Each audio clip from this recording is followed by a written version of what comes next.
Hi guys, welcome back to my channel. And if you're new, welcome. Please like and subscribe if you like this kind of content. Today is Magical Mask Day. So I know a lot of my channel members are makeup related, and Magical Mask is spirituality related. So if this doesn't appeal to you, it's okay to just watch the makeup videos or watch both types of videos. Um, I'm going to start doing everything by the month.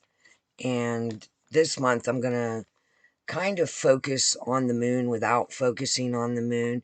Take you through some of the different moon phases and what you could be doing spiritually if you follow that type of spirituality. Um, it's not for everyone. I just want you to know that none of what I do is evil or anything like that. Um, I believe in a higher power, and I'm just a spiritual person. A lot of my stuff is nature based, and if that appeals to you, hang around. So we're going to do. Okay, so first I should say we had a little bit of an upset, so this video is a little late.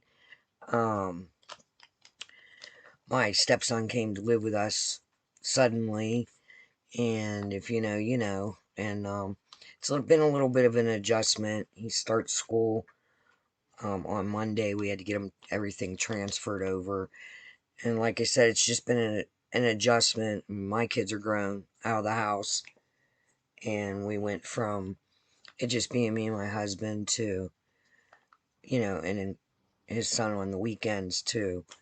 Um, Now he's here full time, and that's okay.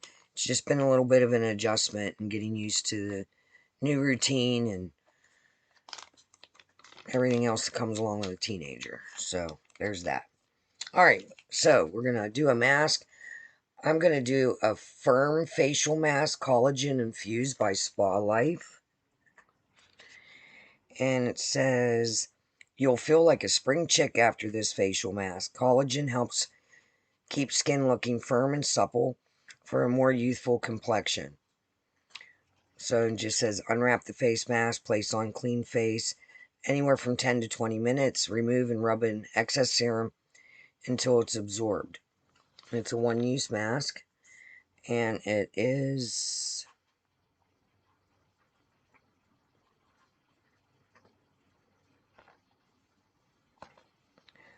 when I got these, it said it's not tested on animals. It says that right there, and so I'm good with that. So anyway, it's Spa Life. So I'm cutting it open. So March is a busy spiritual month for me. It's my birthday month, number one. It's also the month of Ostera,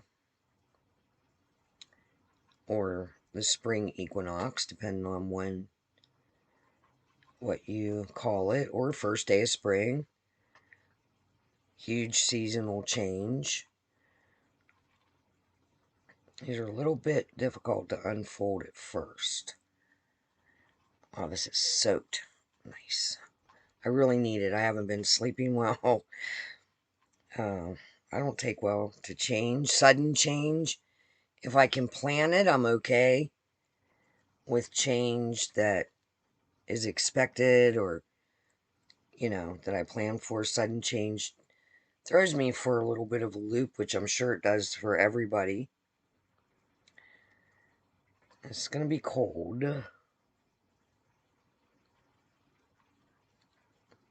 This smells really good. Nothing obnoxious. It's cold as hell, though. I need to get one, like something to... I mean, I know you can soak them in hot water. A hot water bath in the envelope. Not always convenient when you're filming, though. Let me see if they have some kind of sheet mask warmer. Well, that feels nice so far. Alright, so today we're going to focus on the full moon because the full moon is coming up. When I'm filming this is March 3rd, and I hope to have this up today. If not, it'll be tomorrow. The full moon is on March 7th, and the moon is sometimes called the seed moon, the worm moon, the crow moon. I prefer to call it the crow moon. This is when I see the most crows in the beginning of the year. I do feed them, so I've had a lot of them visiting my front porch. And I really love crows, so that's a good thing, right? Alright, so the full moon, I'm reading from my notes. The full moon is on the 7th, and it's in the sign of Virgo. Also this month, we have Ostara, which is a holiday, a spiritual holiday for me, that occurs on the first day of spring or spring equinox. It's March 20th into the 21st is Ostara for me. So we'll be covering that later on. So the colors for the month of March and for the full moon are green, pastel pink, lilac purple, yellow. I will be doing a video on my altar, my spring altar, and how I set it up and the changes I make. Sorry if you keep seeing me looking over there, but my cat is doing weird stuff over there. Alright, so this full moon is in Virgo, like I said, which is an earth sign. It's all about what I do on the full moon, every full moon, is set my intentions for the month. But this full moon, I'm going to be setting my new intentions for the whole new season of spring, visualizing the outcome, taking action, and trying to create some kind of balance in my life, especially now. The moon in Virgo, like I said, is an earth sign. It's associated with organization, positive, efficient habits, and health.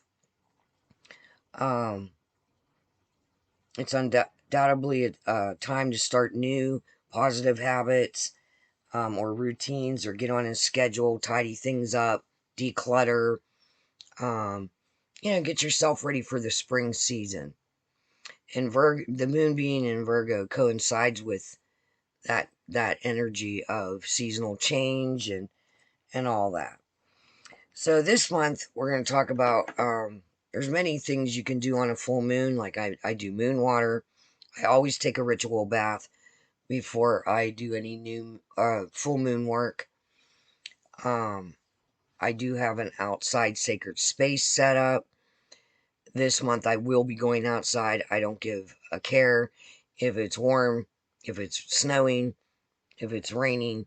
I will be outside. I need that energy boost. So, and I am going to be doing a ritual called drawing down the moon. Everybody does it different. This is the way I do it. You do it the way you do it in your spiritual practice. If you've never heard of it, I'll explain a little bit of it. You can do any of these things no matter what your spirituality is. Adapt it to your spirituality. So, in theory, I'll simplify it. So this is just, like I said, make it your own.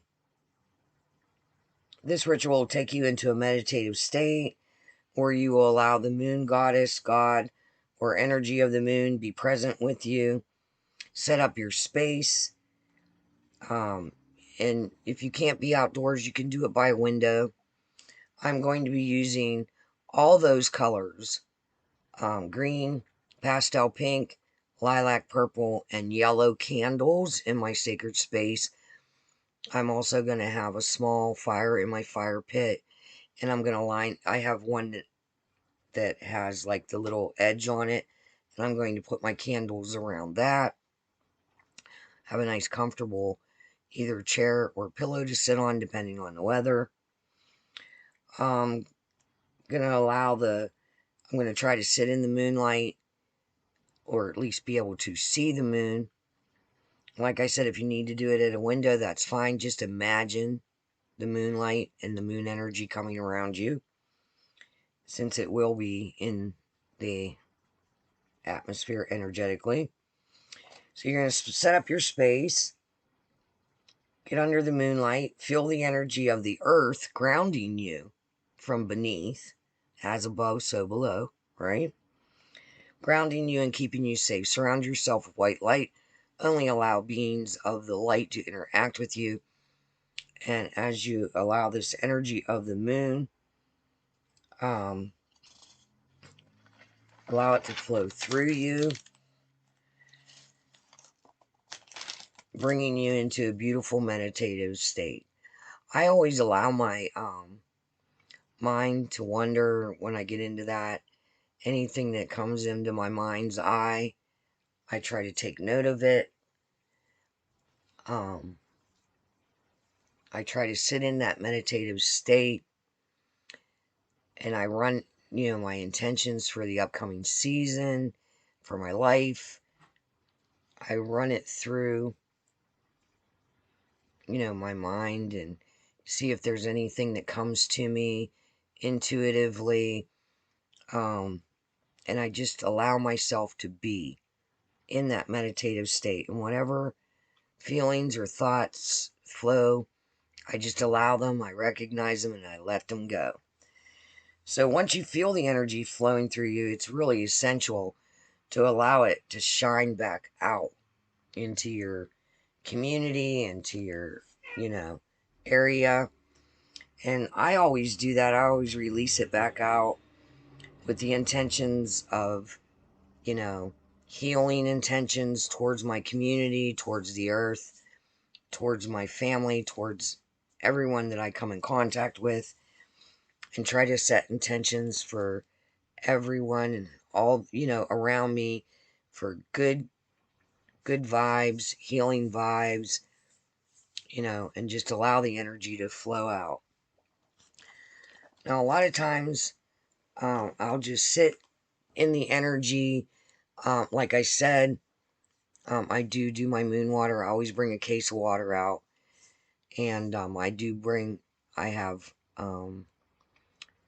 the waterers for my flowers. I will be planting seeds. So I bring those seed packets out under the full moon because I'm going to be planting some seeds for the future. I did that last month as well. Depending on the plant, and the moon phase and that, I try to do it by that farmer's almanac and plant the seeds that do well. But I always bring them under the full moonlight and set good intentions so that they grow good and, for the best outcome. I also, like I said, do my moon water. I do the flower water, the pitchers that you water.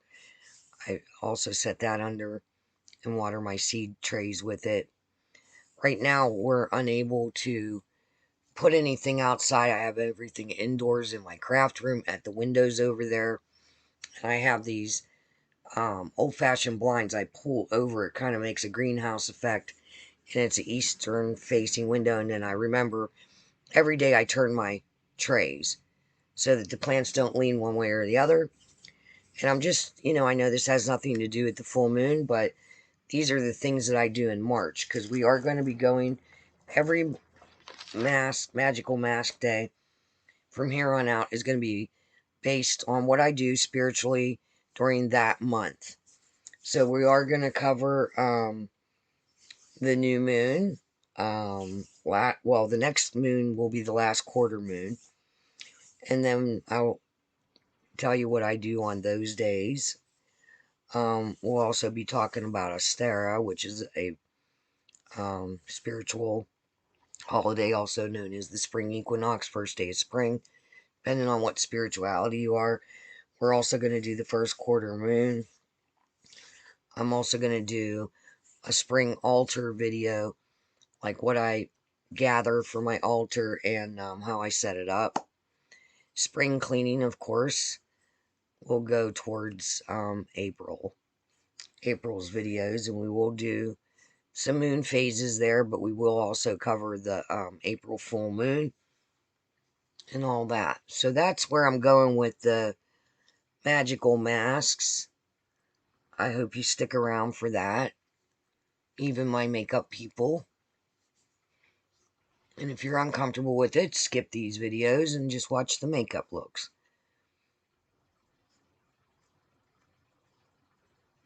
When I'm done with this mask today, I think I'm going to film my next week's video, the collab video.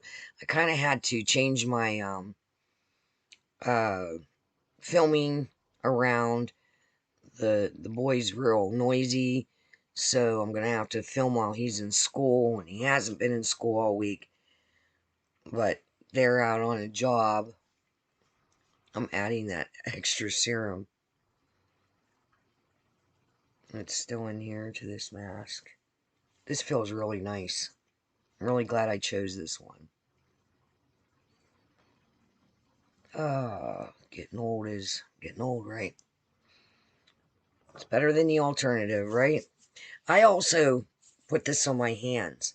I don't know if any of you do that, but I do. I rub it in my hands, and it really seems to help, especially now with the winter. I'm also changing up my bath teas. If you look through my videos in my list, there is a video on how to make bath teas.